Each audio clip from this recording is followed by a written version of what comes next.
And I'm making my return to YouTube after a short break due to some personal reasons. And I thought there's no better way than to help out new players coming to certain Eternal formats.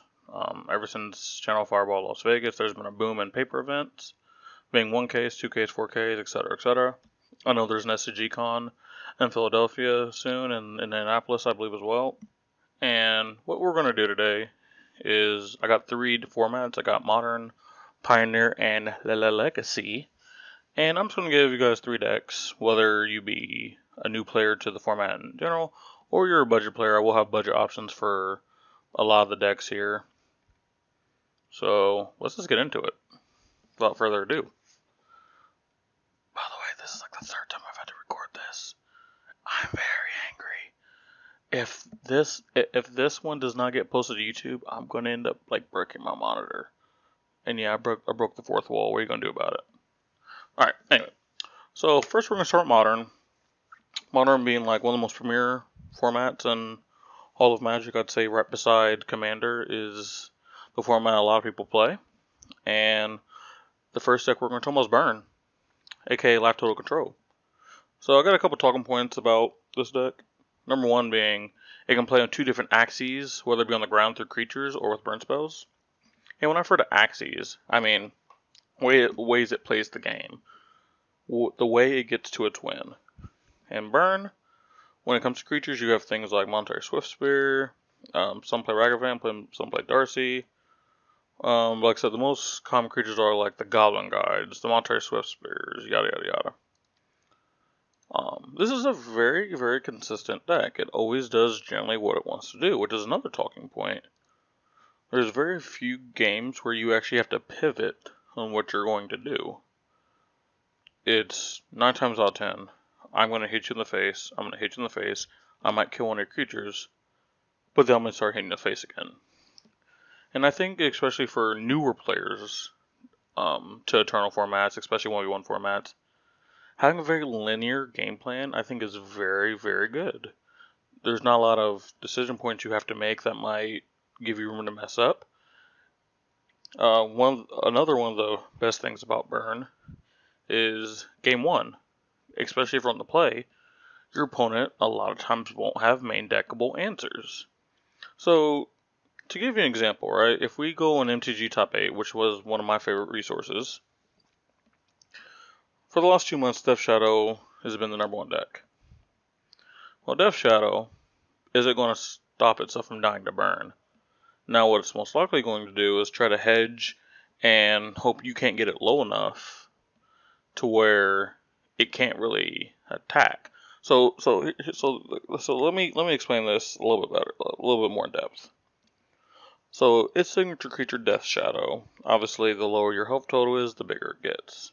Simple. And it starts being able to be on the battlefield at 12 life, I believe. Let me actually double check that. Yeah, it's a 13/13, so as long as you're at 12 life, it's a 1/1. Burn can get you to 12 very, very quickly. Sometimes by turn 2 is because you're also going to be doing damage to yourself because you are Death Shadow deck. Well, you're like, alright, cool. My Death Shadow is going to get big, and as long as I don't die, we're going to be in a good spot, right? Well, you might have that Death Shadow, but they're going to be hitting you with burn spells, and they're probably going to have creatures, so can you really afford to swing at the Death Shadow unless you're killing them, which on turn 2, turn 3 is not very likely in the current builds. The current builds are more totaled towards control. Now, like the old John Mardu versions had things like Temur Battle Rage, which was some of a combo kill. You have Dress Down nowadays, which is pretty much your Temur Battle Rage. Just makes it 13/13, which is pretty good, but at the same time, the Temur Battle Rage gave it Trample. So, like, you have a slight hedge more favorable to Temur Battle Rage.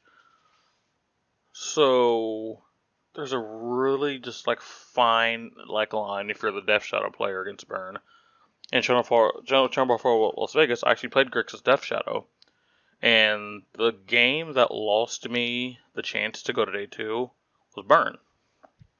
He literally killed me in, I believe, 7 total minutes. And most other decks probably could have at least hedged game 2. Like, game 2, been able to do something. That deck doesn't really have an answer. It's just, I hope I can counter your stuff or just kill you and run you out of resources. That's pretty much what it does, right? You have things like Blue-Red Murktide. Blue-Red Murktide's not really like looking to face burn. Like, that's not really what it's like trying to fight. Now, you do ironically have things like Blood Moon, which most people don't think is good against burn, which it actually is fantastic against burn. Because nowadays, burn is starting to use some utility lands, some creature lands, and obviously if it's like Boros or Mardu, you're shutting off colors. I don't actually believe burn plays basic planes in most of the decks. I can actually check that right now. I know some actually are playing Urza Saga. I know that is a new tech that some people are playing. But most of them, you're playing things like the Horizon Lands to draw cards. You're playing things like Inspiring Vantage, which is a Boros dual land. Playing fetch lands. Not a lot of basics. I'd say like the average burn deck probably plays less than 5. And now obviously, they're primarily red, so it's like, you're not really going to be shutting them down. You're not going to prevent them from playing the game. But sometimes them having that Den of the Bugbear is actually very important. Or, you know, them like shuffling their deck is important with like their fetch lands. If you're not able to do that, and you're just stuck with red stuff, there are times you can actually get ahead on burn. But again, we're talking about a lot of post-board stuff. When it comes to game 1, like I said, a lot of these decks don't have that answer. Another popular deck, 4-color control. That's going to get like absolutely stomped by burn. Off the top of my head, I know they play basic island, basic forest, basic plains. Some will play basic mountain depending if they're playing lightning bolt.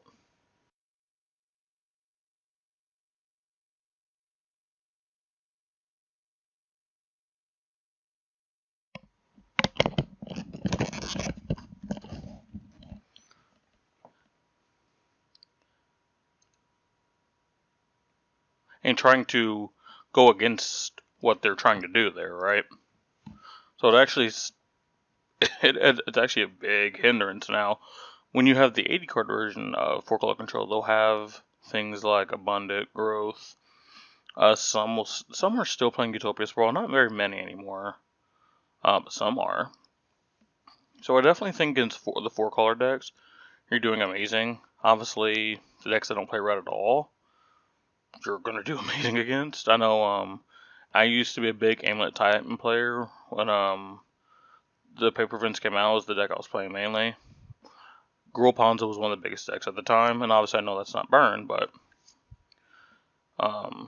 this goes into this next thing I'm going to talk about is the mana base. So you heard me talk about all the bad things about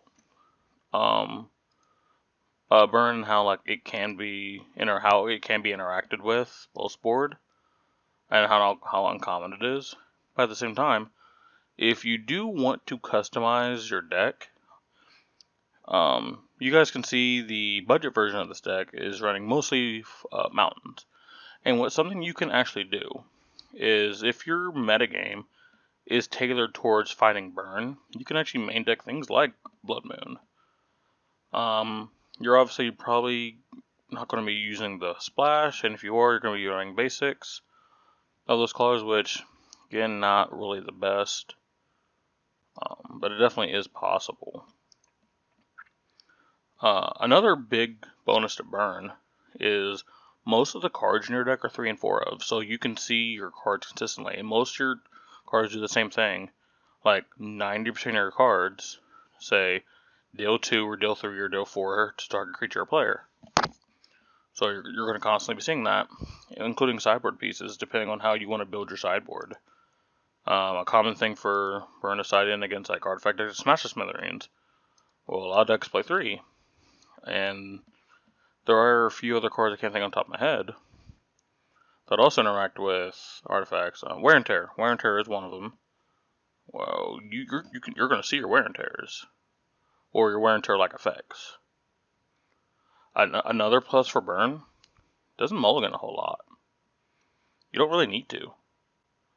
The deck can actually play off of about 2 lands.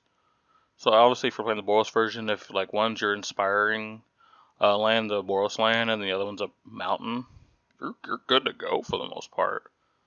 Obviously, the more mana you have, the more you can do. But if you can just keep a hand of 7, which is 2 lands, 5 burn spells, and then you're just top decking burn spells and like an odd land here or there, like you're in a fantastic spot. And I think that's one of the advantages. Again, like bring up the 4-color deck, it's playing a lot of 1 and 2 ofs. Obviously, there are cards that are 4 ofs, but because you're playing a Yorion deck, there's less likely chance that you hit your Omnath. That's the reason why me personally, I play the 60 card version. Your Omnath is one of my power pieces, and it's harder for me to see that in the 80 card version. Obviously, there's other advantages to playing the 80 card version, but again, you see individual power pieces less. And Burn rarely has that issue. Lastly, it's a very, very cheap deck. The link I have for you guys, I believe it's around $630, $640 price, and you have a full-fledged Modern deck that can go to an FNM and stomp every single player. You win your first FNM with that deck. You can go to a 1K or a big tournament and do very well. You can day 2, heck, you can possibly top with $600 decks. It's possible. It's one of the beautiful things about Modern. It's very diverse. You don't have to spend a boatload of money. Now, obviously, there are a lot of decks. Like, for instance, my 4-color control deck, which is a 60-card version. It's $300. And there are a few different things I could do with that deck that could actually make more price. I know the 80-card version just added Ragavan. Ragavans are like 80 a pop, and they play 4. You see how that just spiked the price? Literally, for a playset of Ragavan, you have like half, if not almost all of your burn deck. At least the core, at the very least. And the budget version, I got down to about around 130-ish at the time of making this video. I can still top your FNM. The big drawback to it is your mana base. You're playing mostly just basic mountains, which is fine because again, most of your stuff is red, but losing that splash kind of sucks, admittedly. Boros Charm, Deflecting Palm. I remember, big story about Deflecting Palm, when I used to play Animator Titan, there was a local player that literally first time playing Modern, didn't know what he was doing at a 1K, had 0 clue. I think he was actually like 2-1, maybe 3-1, I don't 100% remember. I faced him, sat down against him. I was thinking, alright, I'm playing Titan, I know the deck very well, should be an easy game. Got 24 power on the board, swung for 24, I was like, game 1 in the bag. He main decked Deflecting Palm, because there was a lot of creature combat at our metagame, and that's something that he personally chose to do. Realistically, I don't think that was a good choice, but like, Deflecting Palm was an amazing card there. Boros Charm, especially in mirror matches, sometimes decide who wins. Like, 4 life pretty much negates one of their cards. If you're playing the mono red version, can't do that. But I definitely think that if price is a big hindrance for you, I definitely think the sacrificing of that is totally fine. I mean, just to think, $130, and I can have a full-fledged Modern deck ready to go, easy to upgrade. I don't know how much more you could ask for. We're going to go into our second deck. It's going to be Blue Moon. And those who know me know I'm a Blue Moon aficionado. I am the Blue Moon guy. And I deem that myself. And when I was bringing this up to a few people, like this video idea, they were saying, why not blue-white? Why not Demir? Why not this? Why not that? And the reason I chose Blue Moon, right? Partially, it's my baby. I'm not going to lie to you. I love that deck to death. before playing Modern, I was primarily a blue-white guy. I played blue-white in Standard. At the time when I was building my Legacy deck, I never ended up finishing it. It was a blue-white Stoneblade. Blue-white's my jam. Blue-white was my jam. And I thought I was going to play it when I came into Modern. I was getting my first control deck. And then I got introduced to Blue Moon. It was the old school version with like Kyranos, Rouseric, like those win cons. For those who've been in Modern a while, that's how it's that Blue Moon. But the thing that drew me to Blue Moon is just the fact that you can have your generic, like, run-of-the-mill, like, control shell, but you can customize a lot of things around it, which is one of the talking points of Blue Moon. Because your big power piece, is obviously, is Blood Moon. And the fact that you can play around it is amazing. So this Blue Moon, that particular deck that I have for you, you're running Murktide Region. This is a new addition for me personally. I know a lot of people actually converted to Murktide Region long before I did. I was very resistant to it because I was thinking there was better threats. Like, I originally, right before I put the Murktide Regions, I had main deck Niv Mizzet Perun, main deck Fury, and I thought those were just better at, like, winning the game.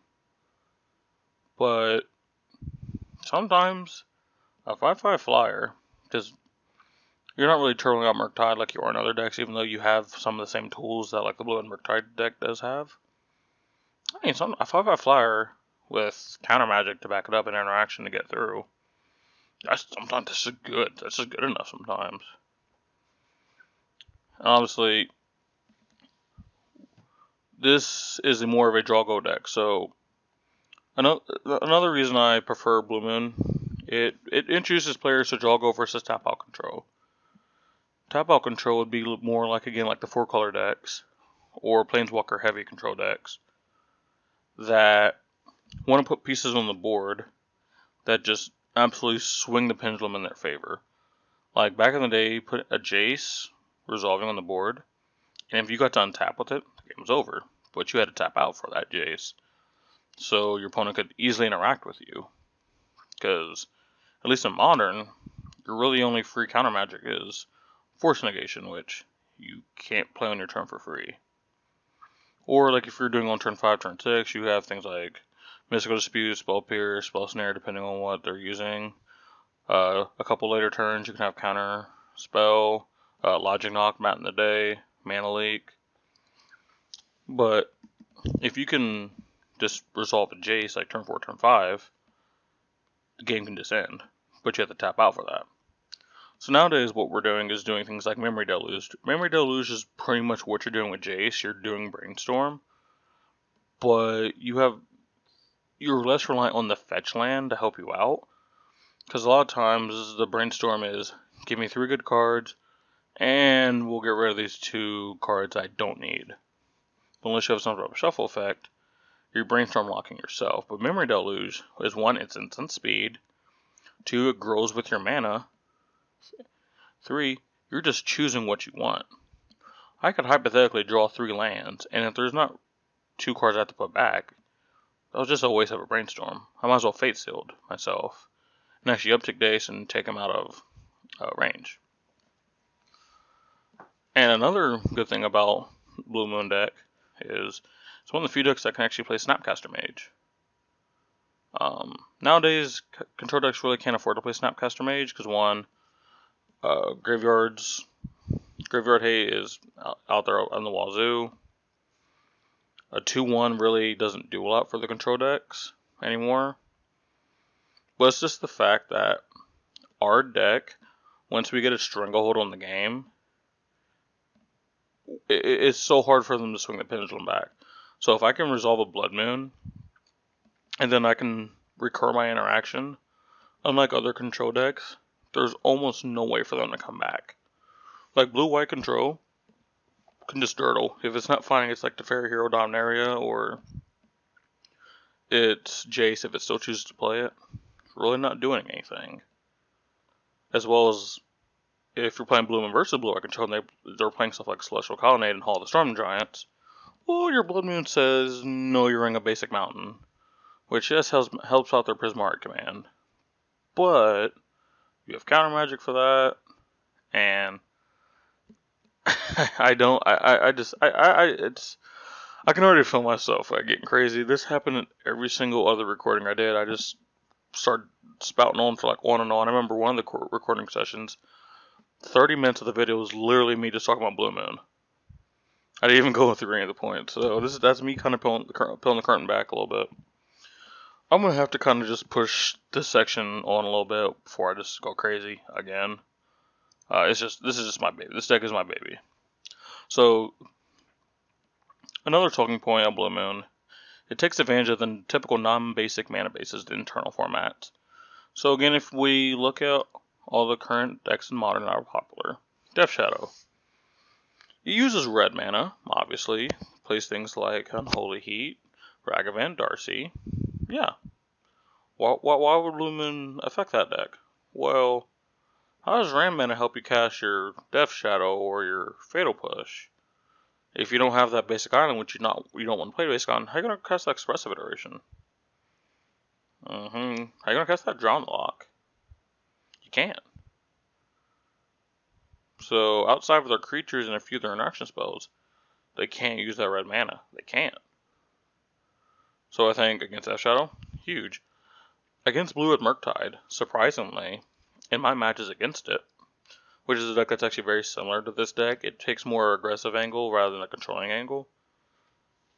Okay, yeah, you can cast your Ragavans, you can cast your Lightning Bolts if you choose to play, you can cast your Unholy Heats, you can cast your Mishra's Baubles, I mean, you don't have to pay for mana for that, and you can also cast, you don't really cast anything else off that red mana. And most of them are only playing 2 to 3 basic islands. And because they're a Consider / Thought Scour deck, there's a chance they throw that away. If they don't have the Flooded Strand or the Mystery Enforce to get that basic immediately, which they won't always do unless they know you're playing Blood Moon, you can lock them out from playing their blue cards. Now they're a mono red deck. They should have played Burn. Maybe they should have just played the first deck I showed them. But that's even good against that. God, see, I'm doing it. By the way, this podcast is loose. I'm just letting y'all know this is gonna be loose. There ain't gonna be no retakes unless I just lose the recording again for like the 4th time. I'm just gonna talk. So, last point is something I touched on a little bit earlier. Is it's a very customizable deck. Obviously, right now we're doing a Consider Thought Scour version, which is trying to turbo out Murktide. But you don't have to do that. You can cut the Murktide. You can actually keep the same other creatures, the Snapcaster. And I personally am choosing Subtlety right now as my larger creatures, but you don't have to run those. You can have more interaction. Like, you just can.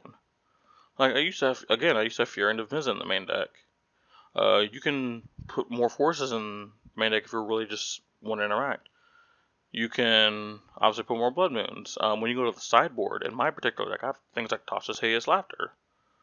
That's because my metagame has a lot of Lurrus decks. Tasha's Hideous Laughter is amazing against the burn decks. There's a lot of creature decks. Entrancing Melody is amazing against creature decks. Obviously Fury, same thing. There is a couple Hammer players. Probably the best player out of shop is playing Hammer. I have Hammer. You have Graveyard Hate. You can almost put anything you want into the deck. Even though you're just limited by 2 colors, this deck can just do so much. If you want to put a little bit more focus on Planeswalker, the next experiment I'm actually going to try is doing a Narset Days Undoing combo. What Narset is, it's 1 blue, and -2 is basically search for Escanta. You look at the top 4, reveal a non-creature card, boom, good to go. But the important thing is the static ability. Players cannot draw, your opponents can draw more than 1 card. Days Undoing, when I have it pulled up, is 2 in a blue. Each player shuffles his and her graveyard into their library and then draws 7. And if it's your turn, you win the turn. So, let me give you a scenario, right? I have Narset on the battlefield. And I Days Undoing, and I'm against, let's say I'm just against Grixis Shadow. Let's say I'm against Grixis Shadow. Well, their Dragonite Challengers are going to shrink. They don't have any targets for their Lurrus. Let's see, their Croxes are going to be worse, especially if they were, trying to filter the graveyard for a Croxa, they're not going to have any cards in hand, so they have no interaction. They're going to have a grip full of cards, and unless they can immediately kill your Narset, now you're going to get card advantage off your Narset. Like I said, it's not official yet, and I don't really know exactly how I want to implement it, but it's definitely something I'm going to try. But again, you can do stuff like that. You can up your count to certain cards. If Lightning Bolt's not a card you want to play, there's plenty of cards you can sub it in for. There's actually plenty of creatures you can do. Kind of doing some on the fly real quick, I can go to, again, MTG.8, which is my favorite modern website. This deck is playing things like Brazen Borrower. It's playing the Rao. It's playing the old school Rao. You can play Ashiok. You can play Akroma. Like, there's a lot of really cool things you can do. You can play Shark Typhoon. Shark Typhoon's always a card I wanted to fit into the deck. Never knew how. You can play things like Dress Down. You're not really affected by the Dress Down as much as other decks are. Because, obviously, you're the one playing the Dress Down. You can play around it. So, obviously, you play the Dress Down when you're not wanting to play your Murktide Regent. You don't play the Dress Down when you plan on playing Snapcaster Mage on the same turn, or unless you've already used it, obviously. Like, you can do endless things with this deck. I'm gonna go to the next deck before, again, I talk your head off about this deck. Lastly, Merfolk's gonna be our last deck. Oh, Merfolk! I remember picking this deck up when Saline was announced, and I thought this deck might just take over the format. And you never actually end up doing that. Obviously, you have your dedicated Merfolk players. I know Nikachu is not like, I don't know if he's like the top Merfolk player, but I know he's like the most prevalent because he obviously has content, he centers around Merfolk, and he is an excellent Merfolk pirate. I faced him a few times on Moto, and he's absolutely obliterated me. Amazing player playing an amazing deck. So, what does Merfolk do for you? Number one, it introduces players to creature-based synergies. What are the creature-based synergies in this deck? Well, you have Lords, which are creatures that give all your other creatures of like the same type, like +1/+1, +2/+2. Obviously, common +1/+1, like Lord of Atlantis being like the most like Lord of all of them, if that made any sense. And you have things like Island Walk, which isn't a creature-based synergy, but is a synergy that exclusively are in Merfolk. What Island Walk is if your opponent controls an island, they cannot block. So, I play the Sword of Atlantis. Oh, is that an island over there? You're not blocking any of my creatures that have Island Walk. Pretty good. Number two, the deck core is actually very cheap compared to other decks. If you strip down like all like the flashy stuff like the Force Negations, the Aether Vials, if you don't really consider them the deck core, some of the non-basic lands, the majority of your deck's actually very, very cheap. I believe you can get it for like sub $500, even like probably after a couple months after this video comes out. When in doubt, you can get at least 75% of Merfolk for under $500. Number three, the mana base is excellent due to being resistant to hate, as well as being able to use it. So, one of the cards we talked about for a long time was Blood Moon.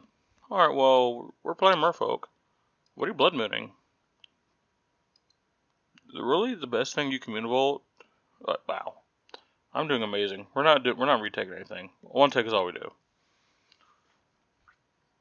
The best thing you can Blood Moon is their Univolt, which is not really vital to their strategy. What it really excels at is allowing you to have card advantage by you gaining a creature pretty much every single turn for 1 mana. And if worst comes to worst, okay, taps for red. Maybe helps you kick something. Maybe it's the mana you use for a Richard Dockhand. I mean, you don't really have a lot of uses for that red mana. But obviously, depending on what creatures you're putting in the deck, if you're putting like a Silver Goat Adept, I mean, you have Colorless in the deck. It's fine. If you're playing Horizon Lands, you can just Or I guess, if you have Blood Moon, Horizon Lands don't really do much for you. But the point is, like, Blood Moon doesn't really stop you, Alpine Moon doesn't really stop you either. And those are the biggest, like, hate pieces when it comes to lands. But you yourself play around and give a lot of hate. Again, Island Walk is huge for this deck. You have creatures that interact with land. Tide Shaper will literally make a land an island. Richard Dockhand is a Richard important or a creature. Like I said, Merfolk's dope. Mana base is dope. It's actually one of the best things about the Merfolk deck is its mana base is super cheap. Unless you go really splashy with your non-basic lands, which you don't have to. I know for the budget deck, you have 4 Warlock Grove, which again isn't necessary. I just like the chance to dig because we are an Aether Vial deck. If I can just have more cards in my hand, more options in my hand, I think that's very good. But if you just want to make those 4 Warlock Grove, 4 islands, I wouldn't blame you. I do think you want to keep the Univolts though, even though they are a little bit pricey. I think they're around $14, $15 at the time of recording this video. And they might, I think because Kamigawa is going to have a lot of creature-based stuff, Univolt might go up a little bit. I think you still have to keep it though. Because again, that advantage you can just get every single turn of just having a free creature. Again, it's not also about attacking, it's a blocker as well. Let's say someone's playing they dash Ragavan. Well, for 1 mana, you now block and kill Ragavan. So maybe they don't even attack. Amazing. Talking about a couple more of the synergies, you have things like Meridieri, which is 2 and a blue. Other Merfolks you get +1/+1, obviously helps those kills, those quick kills that Merfolk can do. It can amass very quick kills. You tap or untap a target permanent whenever you cast a Merfolk spell. So, a couple things this can do is you have Meridieri out, you can cast Tide Shaper for 1 mana, or trigger, you untap something. You can cast another one if you have another one in your hand. That's pretty cool, right? Or, let's say your opponent is able to block, like for some odd reason, Island Walk isn't really doing it. Alright, cool, well I'm just going to tap down your creature. See where a lot of these cards are really starting to blend together. Just goes back to that first point. Creature-based synergies. You have Sphaline, which is the newest addition to the deck. One of the best cards in the whole entire deck. It has indestructible as long as you have 2 or more Merfolk. That's pretty good. Can't fatal push that. Whenever it attacks, you draw a card, so now you're getting card advantage. And other Merfolk you have had Ward 1. Again, creature-based synergies. And this is one of the decks that its creatures protect its other creatures. One of the new additions to this deck, not a new card, but just a card that people are finally starting to put in their deck, and I know I was putting in my deck when I originally was having Merfolk, was Deep-Root Waters. What is it? It's 2 and a blue. Whenever you cast a Merfolk spell, create a 1/1 Merfolk with Hexproof. So let me paint a scenario for you right now, alright? You have 4 creatures, doesn't matter what they are. Let's say you're playing against blue-white, control, they Supreme Virtue. That sucks. Nothing you can really do about that. But they don't get rid of your Deep-Water Roots. And you have, let's say you have 4 mana. Alright, I'm going to cast Lure of Atlantis. Trigger. Alright, so now I just added 5 power to the board. Let's say I cast a Tide Shaper. I'll even kick it. Don't really need to, but let's just say for the sake of whatever we did. Well, now I just went from having 0 creatures to having 4 again. Like, it's absolutely crazy. And then now we also have 8 power on the board. Literally, we go from having our board wiped to having 8 power on the board off of 2 cards. It's crazy. That's why I think all Merfolk players should adopt this card. It's also 69 cents, so it's not even like breaking the bank. So talking about the sample version versus the budget version, the biggest thing you're changing in, again, is obviously the non-basic lands. And you're taking out Force Negation for Counterspell. And that's the biggest succession that you're making. I don't even think that's bad. Like, I think that's perfectly fine. Obviously, you don't really want to be tapping mana to play Counterspell, but you're an Aether Vial deck. If you just keep your Aether Vial on 2, you can cast a lot of your cards. You can cast all your Lords. The only things you really can't cast that you would like to is like your Sphaelene. If you want to, if you know your opponent's gonna have interaction, like being able to Aether Vial and Sphaelene would be amazing just to give yourself ward. But again, you're putting in all your Lords. You get to put in your Merfolk Trickster, which is actually like a really good card in this meta right now. The budget version has a Phantasmal image, which I do think the non-budget version should be adding at least one Phantasmal image to the deck, just to double up on whatever. Just imagine having 2 Meridieri, you pretty much have Dark Ritual for blue. You can just start spitting out cards left and right, depending on how big your hand is. That's enough about Merfolk. So, the 3 decks, yet again, are going to be Burn, Blue Moon, Merfolk. A couple honorable mentions for players new to the modern format is I think if money obviously is not an option, I think something like Blue-Red Murktide, which is again similar to the Blue Moon deck, is a good deck.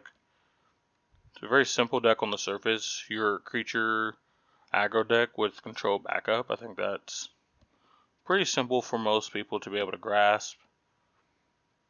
I think if you do want to play the more blue-white control, if you want to lean more towards that, I think that's totally fine. I remember my first ever modern deck was actually Tron. The one reason I don't really suggest it to a lot of players is I think it's a deck that you need a lot of reps in, even though it's very simple on the surface. The biggest drawback to that deck is its mulligans. And mulligans well, but you're forced to mulligan, and you have to know when you mulligan, because there's a lot of hands that look pretty medium, right? I don't think you can really keep medium hands unless you're on 4 or 5 cards. If you're on 7 or 6 and your hand's like okay, you ship it back. But there's a lot of other decks, if your hand's okay, yeah, you're looking happy, right? You're looking happy. Not with that deck. You have to mulligan very aggressively, you have to mulligan for specific cards, especially in post board. And unless you're planning on dedicating yourself to that deck, would not recommend. One deck I keep going back and forth on is Hammer Time. So the deck, yet again, is a deck that can just play itself. There's times where you just go, alright, card, land, Sigarda's Aid, hammer, kill you. Happens. It literally has happened. I've done it. I did it before it was even cool to play Hammer Time. It's not hard whenever you just have some of those nutty hands. But again, it's another deck. You're going to have to mulligan. You can't really keep okay hands. Like, the deck has gotten a little more grindy where, like, I'd say, like, 6 to 7 range hands. Like on a scale of 1 to 10, like, you can probably keep. But I wouldn't really recommend it, unless, again, you're on, like, 4 to 5. Amulet Titan, another deck.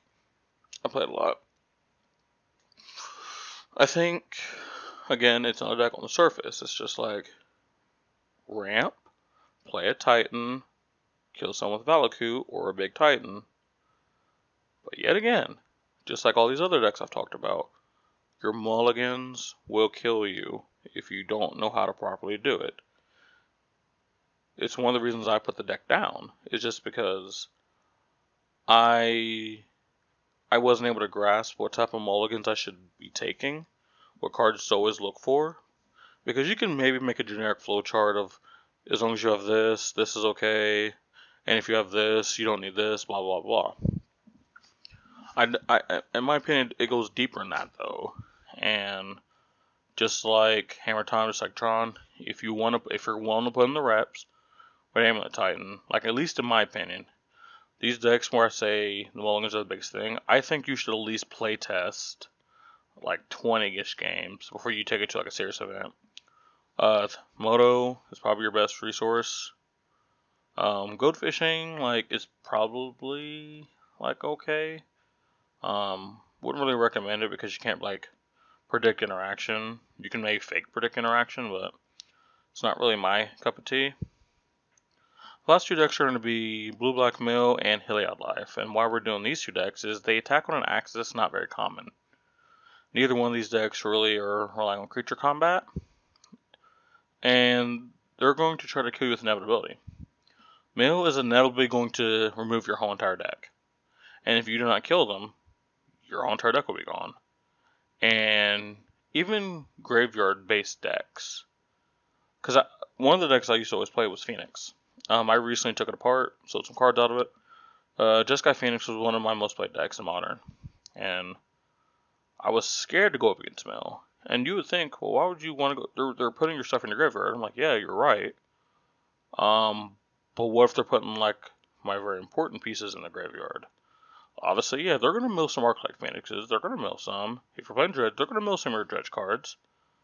But what if they also mill your enablers to get in your to get those? You can't predict it. They also really can't predict it. But their game plan doesn't really matter. Like, it doesn't really care about that. It doesn't. Heliod Life. Heliod Life is just trying to say, do you have a way to beat infinite life? No. I win. And inevitably, it's going to have infinite damage on a Walking Ballista. Or it's just going to kill you with small rare creatures. And it doesn't care if you keep hitting them. They have an arbitrary amount of life. The one deck that actually counters that is obviously Infect. So like Hammer Time with Inkmoth Nexus and then just straight up Infect.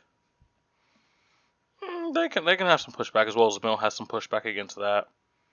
But outside of, again, specifically Inkmoth Nexus and Hammer Time, you're not really talking about a lot of fight against infinite life. So that's going to be the end of the Modern section, and we will head into the Pioneer section after a short break. Back with the Pioneer portion. We got 3 decks yet again. First deck we're going to do is Spirits. One of the first decks, might have actually been the first deck I ever built for Pioneer. Oh, it was actually Mono Blue Spirits because I like the clean mana base. The fact that I can use Faithless Haven as pseudo card advantage, as well as the diverse things it can do. But one of the reasons I recommend Spirits, very customizable. Yet again, this point that keeps getting brought up. So there's Mono Blue, there's Azores, which is blue-white, there's Bant, which is adds green, which is, I'd say for my money, the best version of it. If I was going to take Spirits to a tournament today, I would probably be playing the Bant version. So I can abuse cards like Coco, Collected Company. Just to be able to add 2 cards to battlefield for instant speed for 4 mana seems pretty good. A lot of times, your opponent can't play around it. One of the big plus sides of playing Spirits is a lot of its cards protect themselves. And I think that should not be underrated. For example, you have Lords. Lords are things that get +1/+1 counters yet again. When there's a lot of red going around, some burn spells, well, maybe if this 2 damage burn spell would have normally killed something, well now its toughness is 3, stays out of range. Maybe they have to use another card, maybe they can't do it. Something like that cannot be. You can't underestimate that. You have Spell Queller. That's counter magic to protect your stuff. Or just in general, if you just want to stop what they're doing. I mean, I don't see a 3 mana counter spell that adds 2 mana to the board as a bad thing. And actually, in all reality, it doesn't actually counter it. So, if you're going against things like blue-white, who are playing Dovin's Veto, and Dovin's Veto's read a counter non-creature spell, and this spell cannot be countered, well, Spell Queller can get around that because it's not countering anything. It's exiling it. You have Scottclave Apparition. Alright, you have problem threats on the board. Let's just tuck those away. Probably one of the better cards in the whole entire deck is Rattle Chains. Again, protects your pieces by giving them hexproof.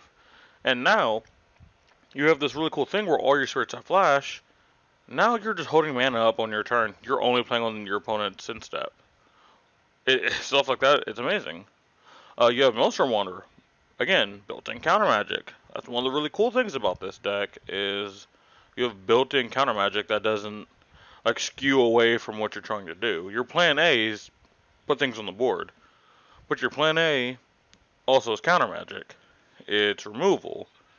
Like Yeah, the only thing this needs is to be able to affect the hand, and then spirits will have just literally everything. There probably is something that can affect the hand. Well, one of the biggest things again about this deck, it has built-in evasion. You're running flyers. There's not a lot of flyers in most formats. Like, to kind of go back to Modern, one of the best creatures in the format is Ragavan. Ragavan doesn't have flying. Ragavan can't block none of these cards. See, you got cool stuff like that. Also, the deck is fairly cheap to build around, again, if you get its core. Kind of similar to some of the other decks in the Modern portion. If you just want to get most of the generic spirits, like obviously like your lords, if you want to get your spell quellers, if you want to go ahead and get your shingle guys, like you're spending less than $1 for all these. Your pricey spirits that you have, which if you really want to call them pricey, is like your skyclaves, which I believe are like $5. I know Selfless Spirit's getting up there. Could choose another formats.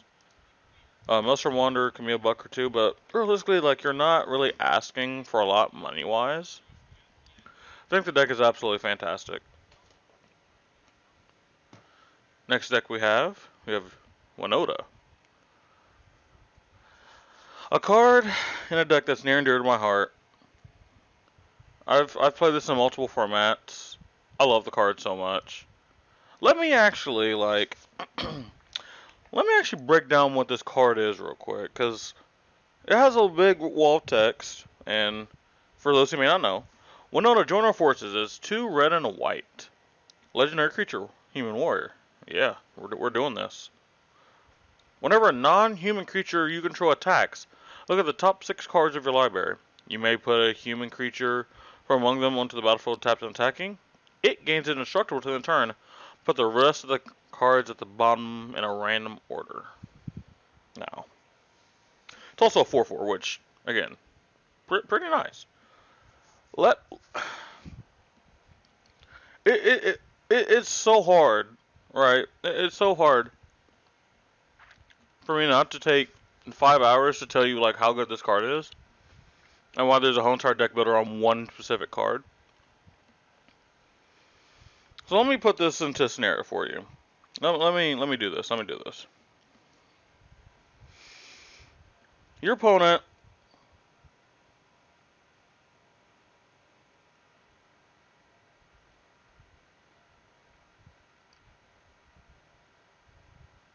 and then whenever it comes in, boom, it has indestructible.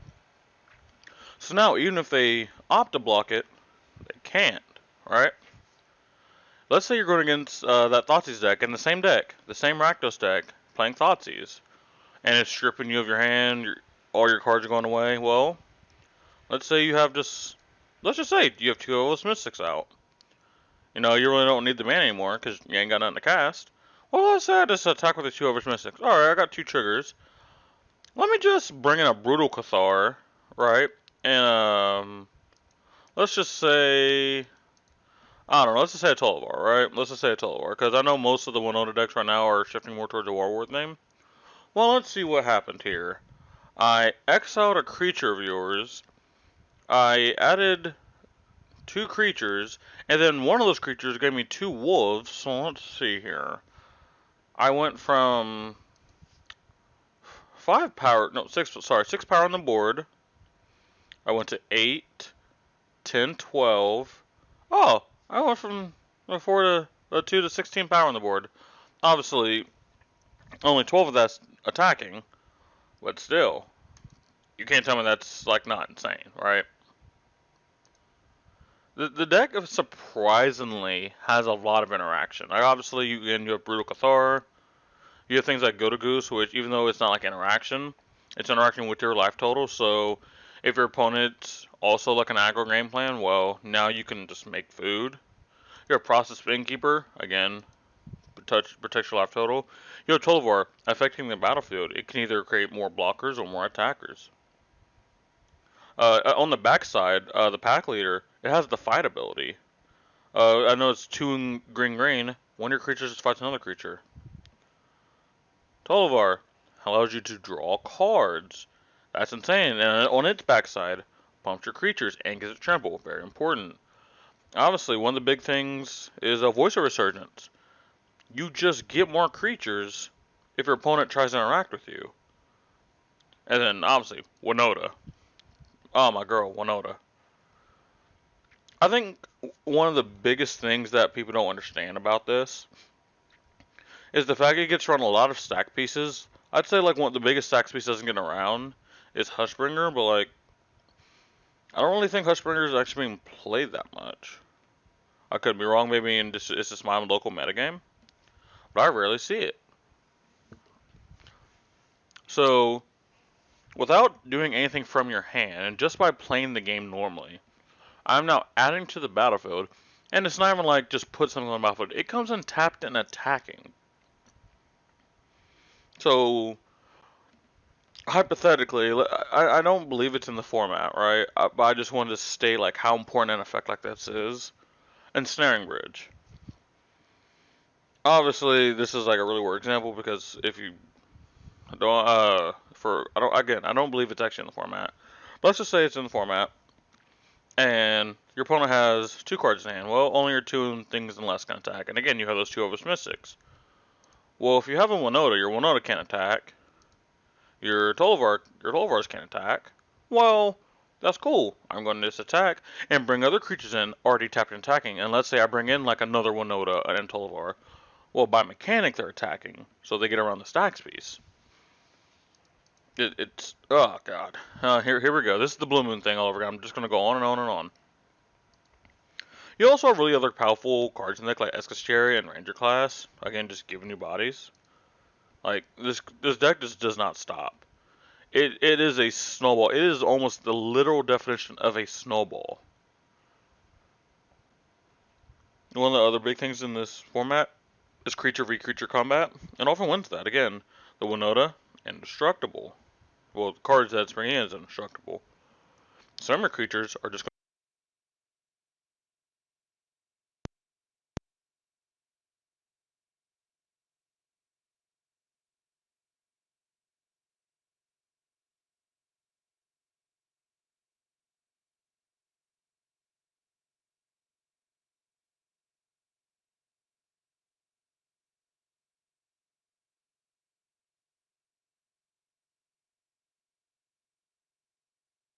Lastly, the last point, it can play through removal well.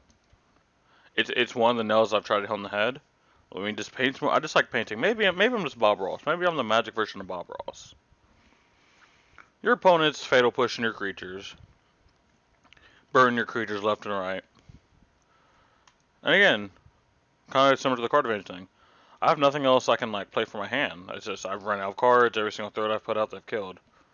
Well, Winota is constantly, and I mean constantly, refilling your battlefield to the point where you will have more threats than they have answers. Unless their deck is only kill spells, which you'll probably win that match eventually anyway. You'll eventually come out on top. You'll eventually out-resource them. Love this deck. Absolutely recommend. One of the powerhouses of the format going forward. Lastly, Dimir Control. Very short and simple reason why I recommend Dimir Control over Blue-White in this particular format.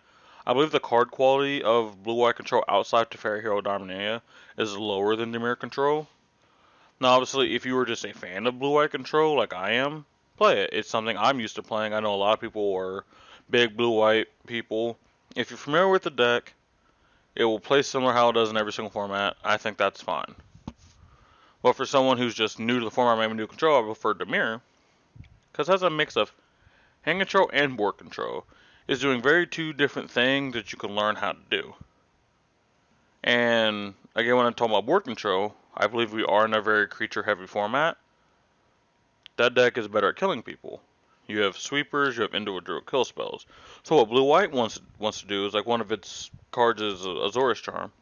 That's putting an attacking creature on top of the library. Now, yes, that can be very annoying for your opponent, but you're not really getting rid of it permanently because they can just replay it again next turn.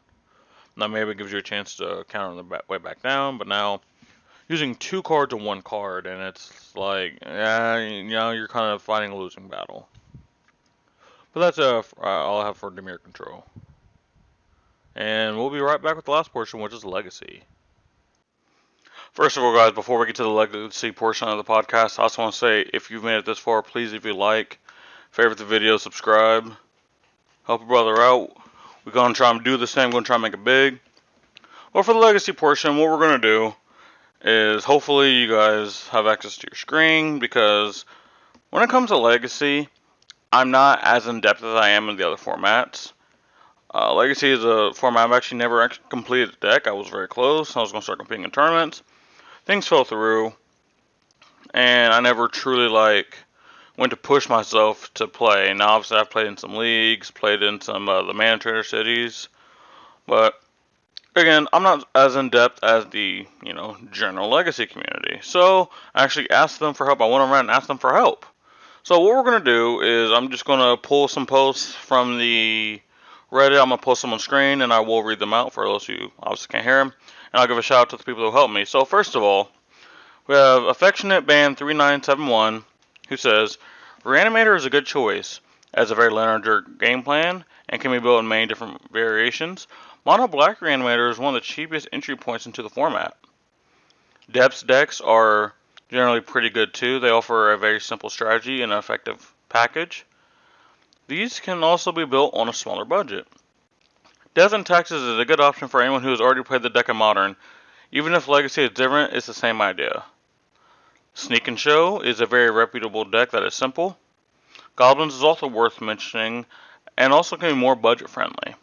Lastly, I must mention that the very pinnacle of decks to enter the format and with is Mono Red Burn. There are other decks that can be built effective, but also may require more skills such as Pox. But in short, if a Legacy can be built, even suboptimally, to your budget and style, you can properly play it. It was a little bit of the grammar mistake, but obviously, I like a lot of this. One of the first decks I ever played, it might have been actually the first deck I played, was Reanimator. Just because Aggressive Band is one of my favorite cards in all Magic. Was pretty good when it came to win rate. Obviously, I wasn't even the best with the deck. I think it was just the sheer power level of the deck that carried me more oftentimes than not. And if you can just turn one Aggressive Brand, sometimes turn two, just if the matchup allows it. Some decks just can't play against that. So, I definitely agree with you. Animator Depths is another deck I played on MTGO. A lot less games. It's more of just a deck I've cheered for on the side. Love the deck. Death and Taxes. I don't know if I really would recommend that deck, personally. Only because it's a very, very hard deck to play. The only really good entry point to Death and Taxes is its price. If you want a sub 1k deck with a good mana base, Death and Taxes is fine. Obviously, if you want to put dedicate your time to it, then obviously go for it. Death and Taxes is a very rewarding deck. Sneak and Show, it's one of my teammates plays, loves the deck. Very, very simple linear strategy. Get a big fatty into play.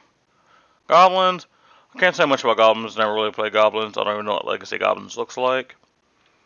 And obviously Burn, y'all know Burn. At Basic Mountain on Twitter. Pat Sully. Next we have a Happy Watermelon with Control deck with Back to Basics or Blood Moon are nice. They are kind of wow, Jesus Christ, people. I'm not even trying to roast. This is just hard. They kind of purposely get around needing duels and play one or two shocks or even none at all is fine. There are lots of decks that with a low dual land count. Right now every single deck is pretty good, but it is greedy though, and could use a shock or two, and realistically can be fine. Green/colorless post decks can be built around without reserve list cards. Death and Taxes is something everyone recommends, although it's hard to play well for a new player. I assume Reanimator is fine with shocks, since it is a fast combo deck. Painter can be built without reserve list cards. Green-Black Depths can be fine without Mox Diamond or Bayou, but Rainbow Depths also exists without RL cards.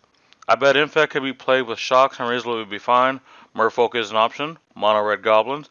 I think there is a Humans deck without reserve list cards. Death Shadow decks are all about the pain, but those 4 decks aren't in the best position. I don't know if I would recommend them to a new player. If someone is a blue player, bite the bullet and get the forces. Talking about Force of Will. Otherwise, make sure the deck is something someone can really play forever and be happy. By having forces, a player can easily pivot to a lot of other decks. I'd recommend getting those. I agree with a lot of what this person's saying. Um, for a lot of the decks that he was recommending are very simple decks to play. Obviously, the Death and Taxes being the outlier there, but we've already talked about that. And he made a very good point that a lot of these decks can be built without reserveless cards, which is where the price spikes with a lot of legacy decks. And when it comes to the blue player, 100% agree. Get your Force of Wills. It's going to be your biggest non-land mana sink. Outside if you're playing like colorless decks and you're playing things like Grim Monolith and stuff, but a lot of people aren't going to be playing those decks, especially when they're new. So 100% recommend get your forces. You can play almost any deck now with those forces, because force goes in any sort of deck that can play the blue. Next, we have Crazy Mike 366 saying Blue Black Shadow is a great place to start because it is relatively low budget and the skill requires transfers to almost any other deck in the format. You can avoid dual lands altogether because shock lands are preferable for the life loss, and it forces you to think about your life total as a resource and learn how to play Thoughtseize, Force of Will, Daze, Wasteland, Stifle, and cantrips to maximum effect. 100% agree with this. Shadow, when I first started looking at Legacy, I don't remember exactly the time, but I know on a Pro Tour, Shadow was just everywhere. Shadow was literally everywhere. And it's a deck I played in Modern. If you guys remember the Channel Fireball Las Vegas event, I played Shadow there. Obviously it was in Modern, but I do think there are some overlaps and play patterns. The only real play patterns that we don't share is the cantrips, obviously because we don't have the cantrips, but obviously we do have things like Mishra's Bauble and Dragon Range Channeler, which can play a very good cantrip effect. Obviously it's not a 1-for-1, but it's very similar. And yeah, I definitely like that. And the biggest point that he made about the deck is that you actually afford dual lands, which in this deck, again outside the Force of Will, that's going to be your big mana sink is the dual lands. And shocks actually help you out more than the dual lands are. So definitely think that's pretty good. We have First Revenge. I know First Revenge. I think I've played against him a few times in leagues. I'm going to recommend Stoneblade in particular. From a monetary perspective, it's about as cheap as a blue legacy deck comes. You can honestly just use one Hollow Fountain in lieu of duels and be absolutely fine as a beginner. Stoneblade in particular is a great mid-range deck. Pure control decks seem overwhelming for new players as they present you with too many options for each turn, but generally give you very few win cons. For newer players, this often leads to overload as they try to process all the different possibilities, frequently resulting in going into time. On the other hand, blue aggro decks like Delver have great gameplay, but will cost several $1,000s to build with the mana base alone. Stoneblade has a lot of controlling elements while also being able to present a realistic clock. It does not do anything flashy or broken. It rewards build solid fundamentals. And he actually leaves a couple links. And he has a little another thing down here saying, I just want to tack on here that Stoneblade is a very difficult deck to play well. It's very rewarding, and everyone that says the same about Death and Taxes, but that's where I started, so I don't necessarily dissuade that. But I will take some practice and get decent at the deck. So Stoneblade in Legacy is something I'm actually very unfamiliar with. I would assume it has a lot of the same play patterns as like Blue White, Bant, and Esper Stoneblade in Modern. Obviously you get things like Jitte. Modern doesn't have Jitte. Jitte is very good. Against let's say your opponent is playing elves. Well, Jitte just kind of like slams the door shut on like them actually getting to play the game, especially if you can dine their mana very early. But yes, it is very difficult because you have to really balance because you have less controlling elements in the control decks, but obviously you have less aggression than the aggro decks. So like it's clearly just mid range. That's literally one of the definitions of mid range. Well, maybe not the exact definition, but a lot of mid range decks can fall into that. But I do think it leans more towards the controlling side. And once you have the board clear, you can start laying down your batter skulls instead of them starting to attack. I know Culture Complete's a very good equipment to play right now. So, Stoneblade, very recommended. Obviously, I'll link the 2 links he has. He has some Stoneforge Mystic links. I assume it's like the main website for all the Stoneforge Mystic players. I actually will click that live and see what's happening. Okay, yeah, so it's literally just a legacy, like, Stoneblade. Huh. Yeah, it's literally just going over the deck and stuff like that. This is actually really cool. Yeah, I'm gonna definitely link this down in the description. I'm looking right now. A budget blue-white Stoneblade deck is 1,500. Jeskai is 16. And if anyone plays like Modern or Legacy, you probably have some of these cards. Like I assume if you're a Modern player, you probably have some Teferis, you probably have some Jaces, you probably have like the Verdict, you probably have the Mana Base. The Mana Base is looking like the most expensive thing here. You're running 4 Flood Strand, 4 Prismatic Vista, a Tarn, a Fountain, a Snow Covered Mountain, a Steam Vents, and the rest are basics. So like, for any Modern players, you might want to look at this if you're wanting to get in Legacy. Next, this is actually a person saying he would not recommend a certain deck. He said, I would not recommend Doomsday. This is Dashi. Especially with Modern variants, there's a lot of knowledge you need to know with how your deck functions, and also how your opponent's deck functions, and you need to try to work out all possible outs to what you're trying to achieve. It is not hard to speak, no matter what some might say, but it can be both unintuitive and unforgiving. But if you want to try it, it is fun. Doomsday, never actually played Doomsday. I know it's one of the top decks. I've seen a couple lists. I know the piles, but I do agree, very, very like challenging deck to play, especially in very blind metas where you don't know what you're gonna be facing. If you know you're just gonna be facing a bunch of like 1 or 2 decks, you can pretty much lay out like the possibilities in any given turn. But if you're facing like some like rogue decks, I can see Doomsday probably struggling because it may not know exactly how to play out.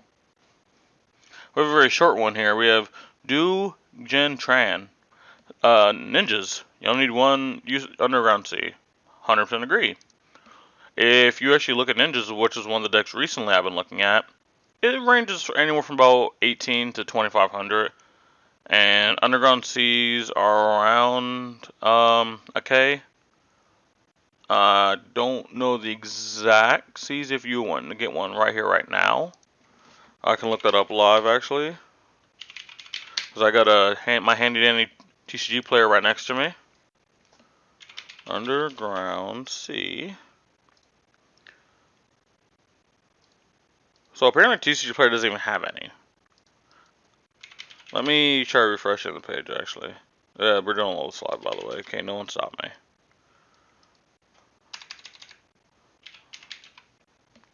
Alright, let me try refreshing again. Okay, no. I think actually I think TCG player is actually just down. No, because I can search that up. I don't know. But your biggest 2 things in here are your Underground Sea and your Force of Wills. Everything goes to super freaking budget. Like I said, Yuriko, which is like your main card, is $20, and if we're talking about Legacy, it's super cheap. One of your expensive cards on the sideboard is Surgical Extraction. Again, that's if you're not used to Legacy.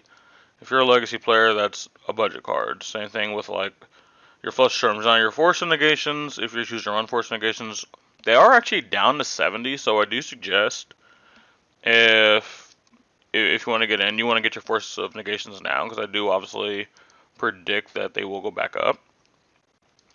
But 100% agree with Ninjas. It's an aggro deck that has built-in card advantage. Seems pretty good. It can get around lots of removal.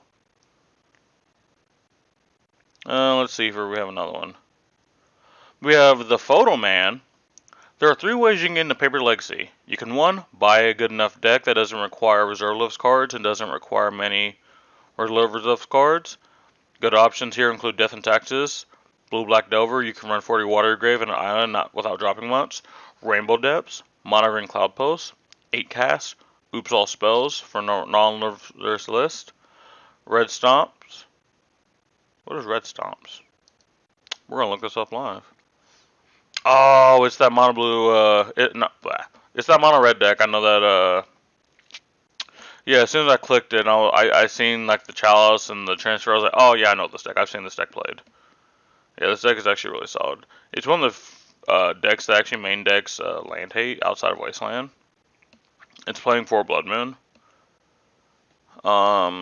Which is actually really good because you're playing things like City of Traders, so it can actually turn, that effect off going down in mana. You're playing Den of the Bugbear, so it is somewhat of a combo, and you're also playing through Magus of the Moons. But what that deck is trying to do is trying to attack the greedy mana-based decks.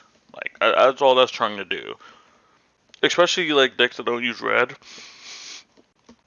Like one of my favorite decks is Bant Control or Bant Zenith. Obviously that deck does play some basics, but if I don't fetch them early, yeah, the game's probably over. I'm not going to be able to win that. And they can turn the thing else like early as like turn 2. They can probably turn 1 it in some instances, I would bet. But other things they recommend is Painter Servant, Reanimator. Or if you have a single playset of an RL card and doesn't scare you off, maybe that's your kind of thing. Okay, I can agree with that. Number 2, you can buy a deck that's always kind of good. I've already named several. Death and Taxes, Mono Red Stompy, Reanimator have been actually decent for a very long time. But there's also the land of people telling you to buy a playset of Volcanics and playset of Forces.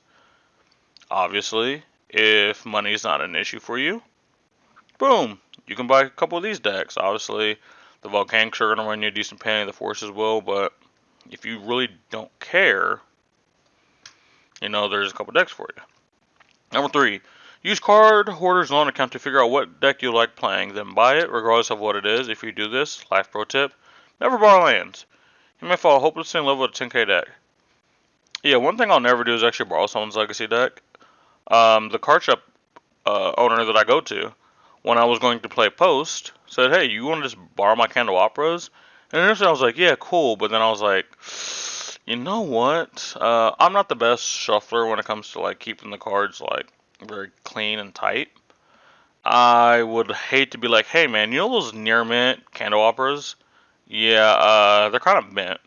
Which obviously if you play them in a tournament, they probably instantly go to LP, but I think even LP, the value is still pretty high. If you go to moderately played and heavily played, that's where the value starts like deployment. I would hate to do that.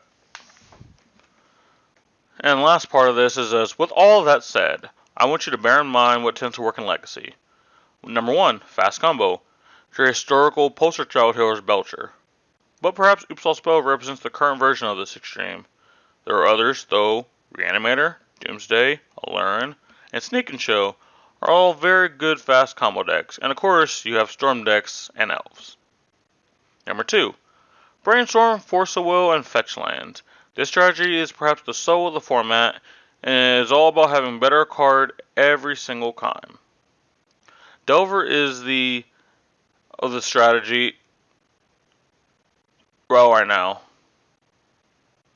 Ways of being mana and time efficient with your threat deployment. Death and Taxes is the most common, but you can also have decks like Goblins and Maverick. Maverick being the Ross Merriman special. Turn 1 Transphere and Chalice own 1.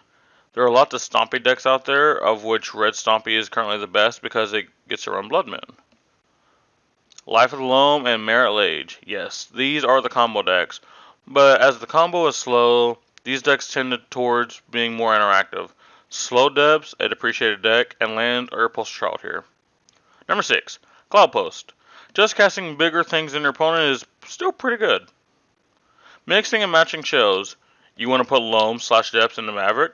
Actually, that's probably the best position Green Sun Zenith deck out there. You want to Brainstorm Force of Will and White Removal and Threat Cheating? Stoneblade.